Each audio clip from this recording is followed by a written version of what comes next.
I really enjoy wheat pasting. It's like a really fun activity. There's a nice sort of instant gratification element of it all.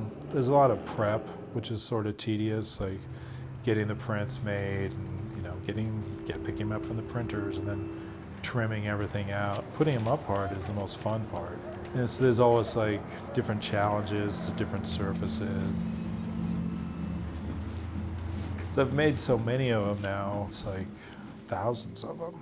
Because some of them have a rough life and they get damaged by the weather or get tagged and things like that. So there's also this process of like maintenance and repair, and I do a lot of that too. And putting up the print is part of it, but photographing it after it's been put up is actually like, that's my takeaway artwork that I'm like leaving the public work, but then I'm taking a photo of it.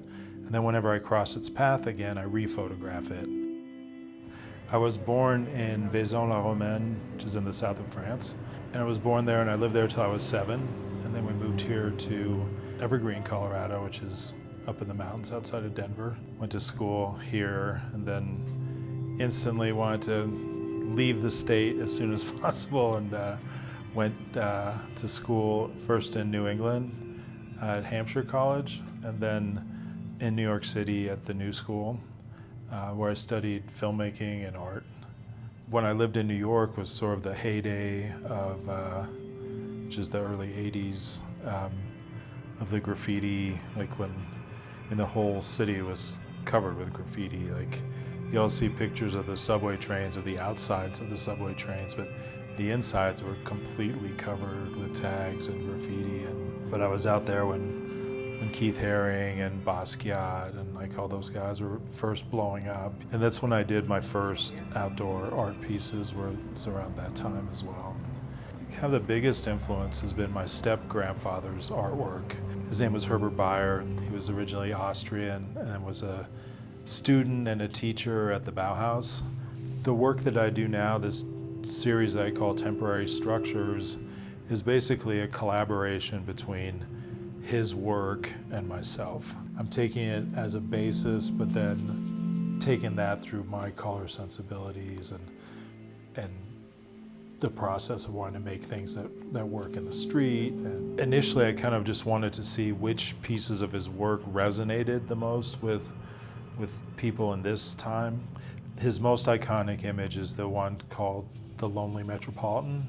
It was a photo montage that he made in the 1930s in Berlin. That was sort of a reaction to all the craziness that was going on, and also him feeling lonely and oppressed in a city type environment. So that was one of them that I chose. The hand with the eye is probably the image that I paste the most. I call it head plus heart plus hand. It's based on some work that he did when he was first a student at the Bauhaus. He was super influenced by the painter Kandinsky, who was one of his teachers at the Bauhaus and his mentor. One of Kandinsky's things was this idea of head, heart, and hand, depicting the artistic process. So head, signified by the eye, is like where the idea for the piece is formed, and then heart is where the artist adds themselves, whatever, it's your soul or yourself, whatever you want to call it. And then hand is the artist's actual like draftsmanship and craftsmanship to actually make the work of art. So that image signifies the artistic process. The current pasting project that I've been doing since COVID started is Project Spread Hope. The heart is actually the heart shape out of the hand is sort of the starting place for it.